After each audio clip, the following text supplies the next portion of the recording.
This is probably the most fucked up experience I've ever had. It happened about 2 to 3 years ago. I still remember it like it was yesterday. This is a true story and I'm here to get ideas of what the actual fuck I witnessed. I was with a mate driving up north near Rangiputa, New Zealand. This was around 11 p.m. at night. I pulled off to the side of the road, but I accidentally ramped my car off a half-meter drop that I didn't see when pulling up to this creek. I felt this impact of the car may have disturbed something within the area in hindsight. We laughed it off, smoked some weed and then continued driving. It was practically an empty road from here out and only about 10 minutes away from my destination, which I probably had been driving for about 4 to 5 hours to. I drove up to this corner, say the road was like an S shape. There was a bus stop in the middle of that S, the bus stop is around 2.5 meters tall, and there was a shadow-like figure standing taller than it. I literally thought it was Bigfoot or something because it was at night. I literally said, "Is that fucking Bigfoot?" And then, it felt like me and my friend froze in time somewhat, unsure whether it was out of shock or intentional from the spirit/whatever, but it felt intentional. This black thing morphed in like a black cloud that can't stick together type of form, across the road as I stared and watched, down the other side of the road off the bank and into the bushes. But like, we were frozen watching it move as if it was like a pretty fast slideshow. So that happened all about in the space of like 5 seconds, we unfroze, we both felt a wave of just being freezing cold, both of our eyes were watering. I look at my mate and I was like, "Did you fucking see that, bro?" And he's like, "Yeah bro, should we turn around and see what it was?" And I was like, "Fuck that bro, I'm out." And continued to boost to our destination. I have never quite comprehended this ever, only really just accepted that it's happened. Every time I bring this up with my friend, he acknowledges it happened but doesn't really want to talk about it. On a side note, I have 100% seen a UFO with a different friend and had a really horrid sleep paralysis experience that I won't go on about as it's apparently not to be posted about, so I was already able to believe in the paranormal. I was never the type ever to believe in paranormal activity before all of these things, but this one took the cake by far because it was 100% real life, and my friend was there too who saw the same thing. I am genuinely looking for some clarity here. I feel like I'm very prone to these things, for whatever reason.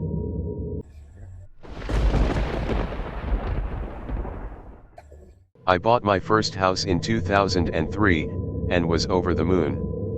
Shortly after moving in, 2 of my neighbors began joking with me about the ghost in my house. Well, I thought they were joking, so I just played along pretending I had seen one and it was no big deal. Well, as time went on that summer, I met more and more of my neighbors and they all brought up the same topic. Finally, an elderly woman on the block who was quite kind and friendly told me story after I'd asked her. I knew she wasn't going to screw with my head, which is why I asked in the first place. Turned out the previous owner purchased the home and never lived there because she said it was haunted. Sounds in the night of footsteps and sobbing, and glimpses of a man sitting in the kitchen covered in blood. One of my neighbors helped with the renovations of the house and said that he was putting up drywall when he felt something lift up his dreadlocks. Though I've had paranormal experiences before, it had been years, and by then I just chalked it up to night terrors. One day I went to a small neighborhood video store to rent a movie. I had to fill out a form with my demographic data, and then my credit card info. The owner of the store looked at the form and said, "Oh my God, you live in that house." I asked her what she meant and she explained that her former employee had committed suicide in my house.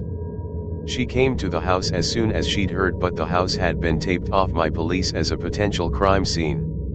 She told me that he had just moved into the house with his partner and called his mom because he wanted to invite her over to meet his partner and come out to her.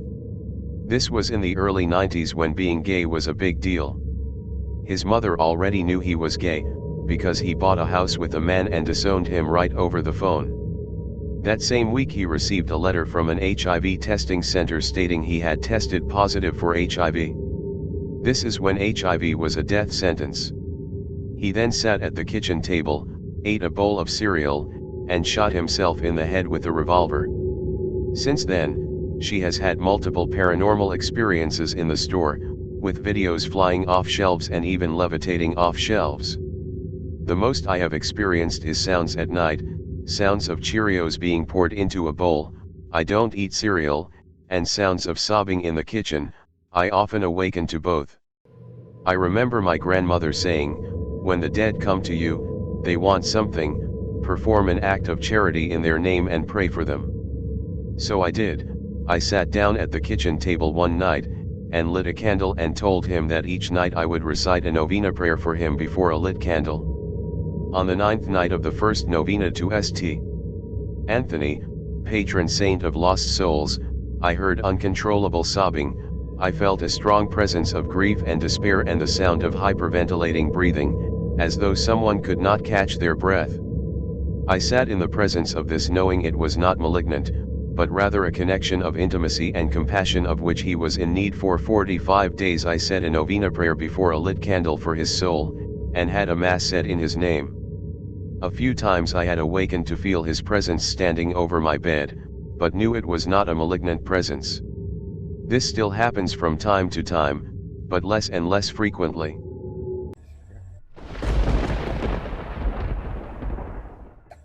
I have had many experiences with spurts. This is one of them. This happened a long time ago when I was still in school. One day while I was in class I had to go to the bathroom. When I walked into the bathroom I could tell no one was in there because all the stall doors were opened. I went into the stall at the very end. While I was doing my business I heard crying. I was super confused at first because I thought no one was in there. I looked under the stalls, which I know is kind of creepy. When I looked I saw someone's feet a few stalls down from mine. They weren't wearing shoes and their skin was more of like a blue color. Then I saw them walking out of the stall, continuing to cry. Even though I wasn't finished what I was doing I quickly pulled up my pants and walked out of the stall.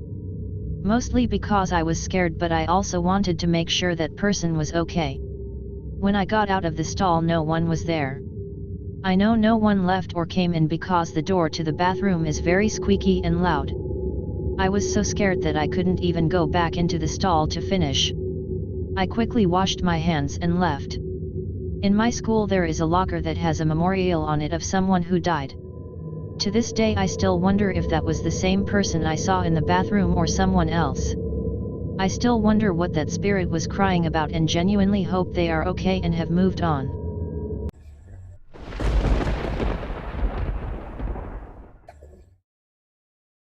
Last night I was asleep in bed and I wake up to my mum calling out my name, not like calling me, more confused, like she was asking me something. I was asleep in my room but it woke me up and called back. What? I hear her running onto the landing and she puts the light on there. I ask her what's up and when she doesn't answer I drag myself out of bed to see what she's doing. She's standing in the guest room looking really confused and scared. She has trouble sleeping sometimes, not to the extent where she would hallucinate from lack of sleep or anything, she just wakes up sometimes in the night and can't get back to sleep, and was lying in bed reading when something caught her eye. She has a mirror which is on her bedroom wall facing opposite the bed, but it's on an angled wall so that it points out into the upstairs landing, if that makes sense. So my mum can be lying in bed but can look in the mirror and see out onto the landing. She was lying there reading when something caught her eye in the mirror. She looks into it and sees a person on the landing pacing backwards and forwards pretty slowly, but she said they didn't look like they were fully conscious, like they were sleepwalking. They go backwards and forwards on the landing, but since she can't see all of the landing in the mirror sometimes they go out of sight at either end of the landing. Since it's dark out there and she only had a small light on in her room, she says it just was like a silhouette and she can't make out what they were wearing at all, it just seemed like a shadow. Since they look around my height, her first thought was that obviously it was me and calls out my name. She thinks I could be sleepwalking but she's confused since I've never done it before. It doesn't occur to her that someone has broken into the house because the thing just seems like it is me. As she calls out my name, She sits up in bed and looks out of the door to her room and there is no one there. I call back from my room asking what, and this is when she starts to freak out. She gets up, puts all the lights on and starts checking the guest room. She thinks the last direction the thing went into was the left side of the landing, the side opposite my room, which leads to the guest room, but she isn't sure. She checks under the bed and in the wardrobe and there's nothing there. I get up and stand on the landing and she frantically tells me what just happened. I look and there's no one in the guest room or any other rooms in the house. My mum isn't one to believe in ghosts. She says there's always a logical explanation for why ghost stories and stuff happen, that which is why it really freaked me out to see her so scared about this, and to be honest, we can't think of a logical explanation for this. We have an alarm which was on downstairs, so we know no one broke in from downstairs or it would have gone off, and we know the thing didn't go downstairs, it just disappeared. I just live with my mum, so it wasn't any other family members out there. We went downstairs to check and make sure no one was there. When there wasn't anyone there, we just watched TV until the morning. We were both too scared to try sleeping again. Honestly, I'm really scared to go to sleep tonight because I don't know what it was, and it was scary to see her so scared. She only saw the thing's reflection in the mirror, never when she went out onto the landing, and I've read stories her before about spirits/ghosts in mirrors. Could it be that?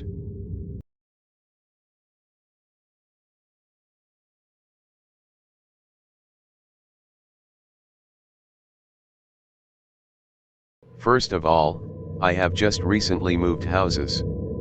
But the previous house to this one had the same problem. My grandma lives with us, and had been complaining about a beeping in the ceiling. She tells my parents and grandpa, but they claim they don't hear it. My grandma was confused, so she called me into her bedroom and I asked if she heard the beeping sound, and she said that's what she was complaining to the rest of my family about. We tried to just wait it out, but it never went away. So I decided to check in the attic. Super dusty, but nothing out of the ordinary. I looked everywhere but no alarm/watch or anything. So unfortunately there wasn't anything I could do. And it never stopped. A few years go by and we move houses. I plug in my clock and have alarms for various things I need: therapy/medication/feeding dog. A little while after I get settled in, maybe a week or so, I start hearing an alarm. It's different this time. Instead of it going off every few minutes, this one goes off at 12 a.m. every single day.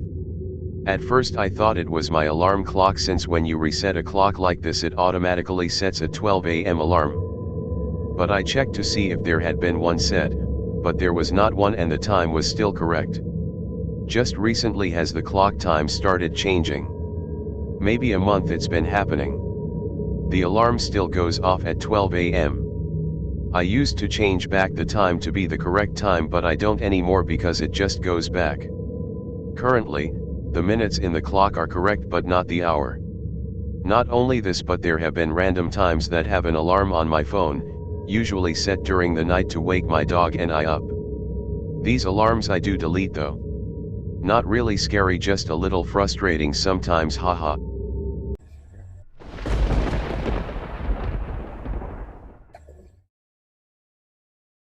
So I do not remember much from my childhood, but I do remember that our house was really haunted and we have many stories. There was always one ghost that always followed me and only me. Only one of my other siblings has seen him. I called him Blackie because he was a man, I would say about 6 feet tall, always had a huge smile on his face and huge eyes and a hat that people would wear in the Wild West. But to the story of how my sibling, let's call him Gabe, he is not my real siblings but a step sibling. So when his mom and my dad first started dating, they lived a long way away, and as a kid my mom never liked me sleeping upstairs without my siblings. I have real siblings but they are all half siblings, so I always stayed on the couch, and that is where I stayed most my life. So when they first started staying the night, we did not have enough rooms, so we stayed the night in the living room till the rooms got cleaned out. Well, he said it was about 1-2ish when he woke up and looked into the dining room. He was standing in the corner staring into the living room at all us sleeping. When my mom still lived with us, one time our dog was sitting under our table and growling at the stairs. We don't know why still to this day. We believe that two kids live in our house with us. You can hear them running across the floor when you are downstairs. Yes, I do still live in this house, and my mom thinks that I have something following because every house me and her have moved into there were always ghosts and strange events.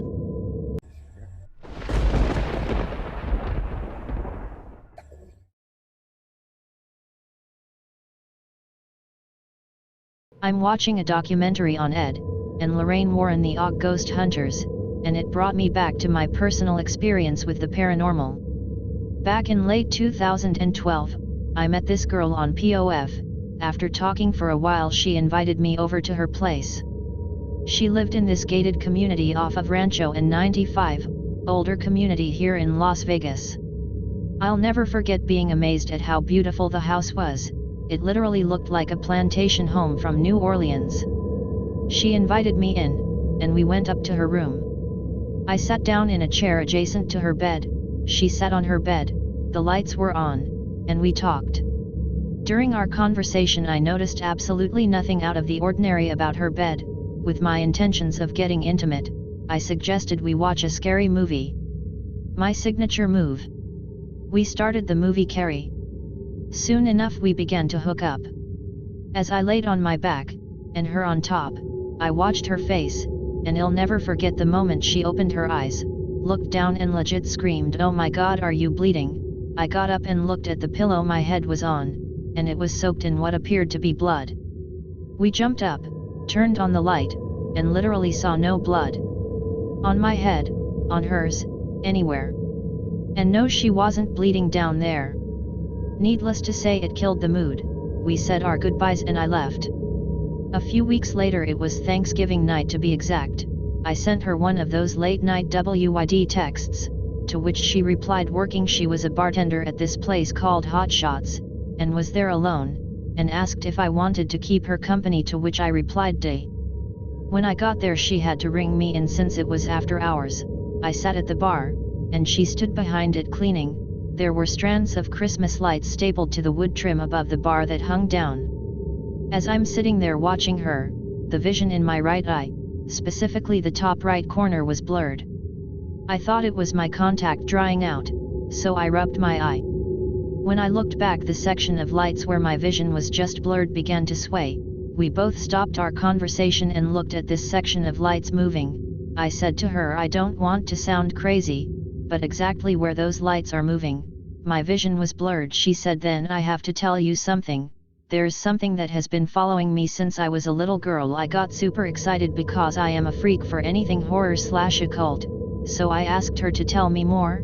She began to share experiences of things being lifted and thrown across her bedroom, and she believed whatever it is also affecting her daughter.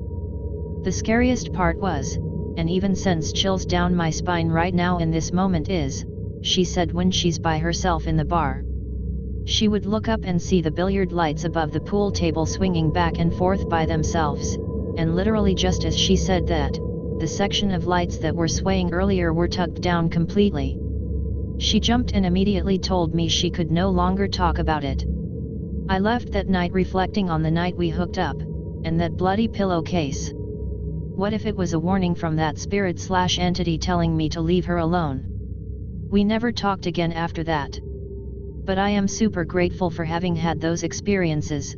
They gave me proof that there is something after this physical realm.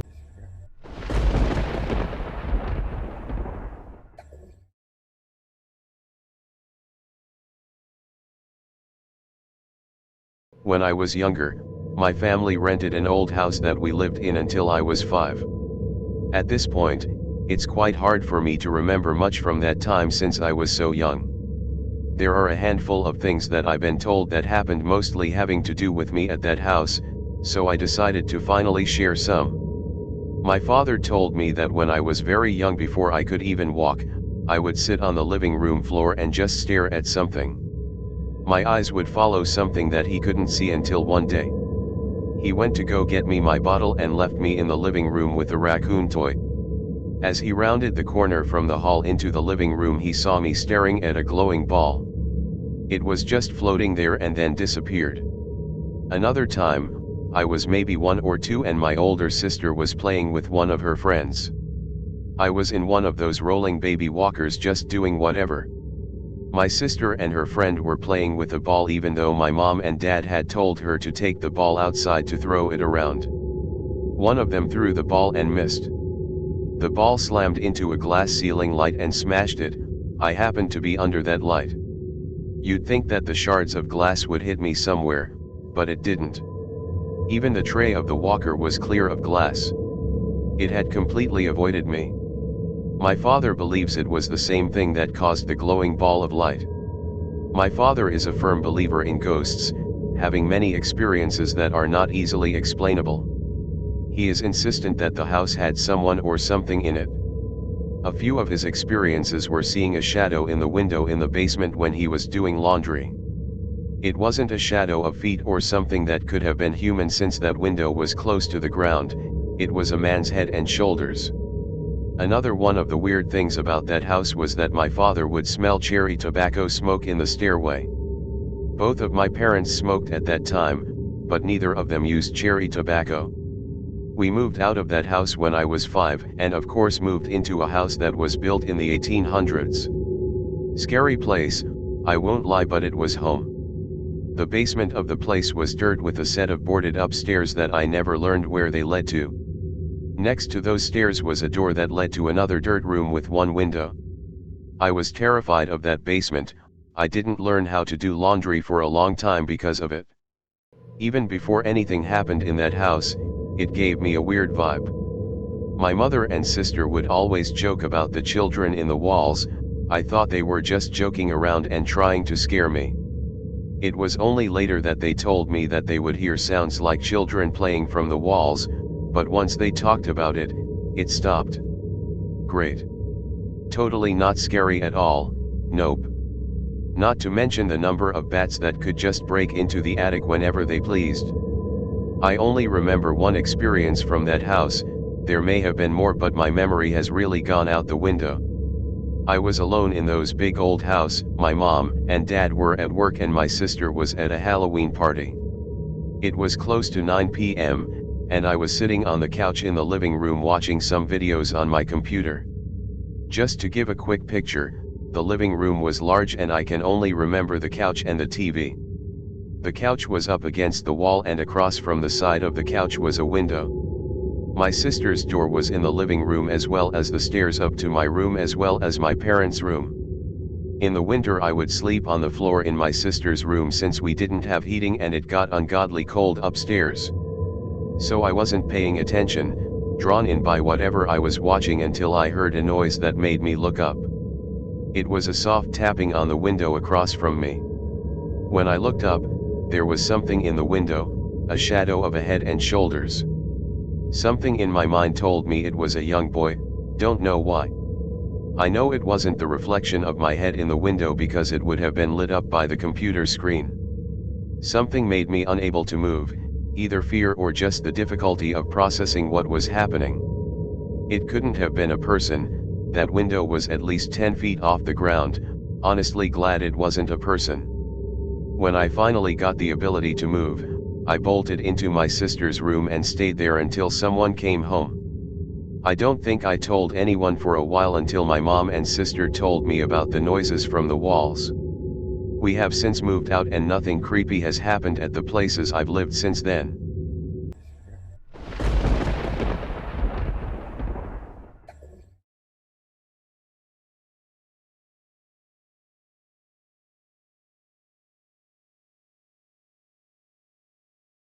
So my parents have had quite a few paranormal experiences, especially my dad, from a lady in white at the school he attended as a child to shape-shifting apparitions, like turning into animals. One such story I overheard him talk about stood out to me, in fact probably the most shocking one I've heard yet.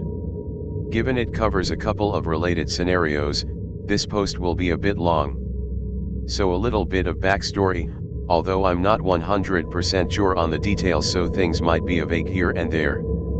As my dad remembers, there was a man in our small town, kind of a gang leader you could say, known for pushing others around. Eventually, a group of people decide to kill him for the better. Unfortunately, that's not his story ended, he returned from the other side and apparently murdered everyone who played a role in his death.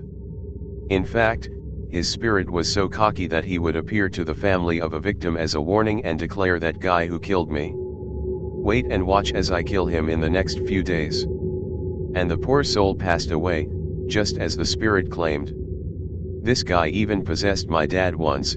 My parents had moved into their new apartment after their marriage. One fine night, as my dad returned home from visiting friends in town, his behavior changed.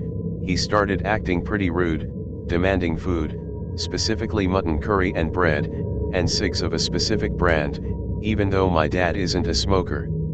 Note that these things were the dead guy's favorite. "This curry is shit, not even street dogs would want to eat this." He barked at my mom. And to confirm her suspicions that he was possessed, he added my mother's name, yeah. My dad's name, wife. I don't remember how exactly he was banished, could have just settled down I guess, but that wasn't the end of it either. The second part of this story happened about a decade ago. My mum told me we'd be visiting a temple. I live in India, but didn't divulge details considering I was 12 years old then? Fast forward to the place of interest, and I realize the holy site is renowned for exorcisms. That must mean something otherworldly is troubling my aunt. Let me add here that I don't consider myself religious or hell, even a believer in the supernatural. Yet what I saw that night 100% happened right in front of my eyes, and I still have a hard time grasping it a decade later. So back to the story. Barely a minute into stepping inside the temple premises, my aunt said she felt weak and sat down to rest. Another minute or so passes by and it's quite obvious something's wrong with her. She's swaying slightly and then cackles an evil laugh that sent a cold down my spine. The lovely old woman I knew was gone, replaced with a stranger bearing clear malicious intent. The spirit then speaks through her voice, "Why have you awakened me? I was quiet so far, wasn't I?" My uncle then proceeds to inquire about the spirit's identity. Following, my aunt makes a finger gun, with her index and middle finger outstretched. "You don't know me." The spirit grins. "I'm not sure what the mock gun is supposed to mean. A weapon he used during his life? A sign?" I don't remember how the conversation went down after this, but it was clearly established that it is indeed the same guy responsible for deaths in the town and possessing my father years back.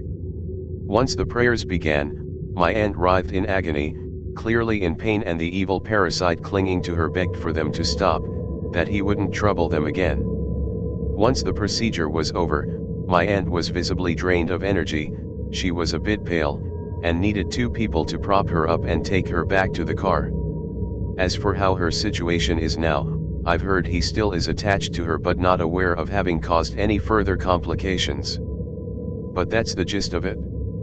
I've described as much as I could remember from back then, although that cackle and the aunt's image in my head as she's taken over by this vile being is something I will never be able to forget as long as I live. Thanks for listening.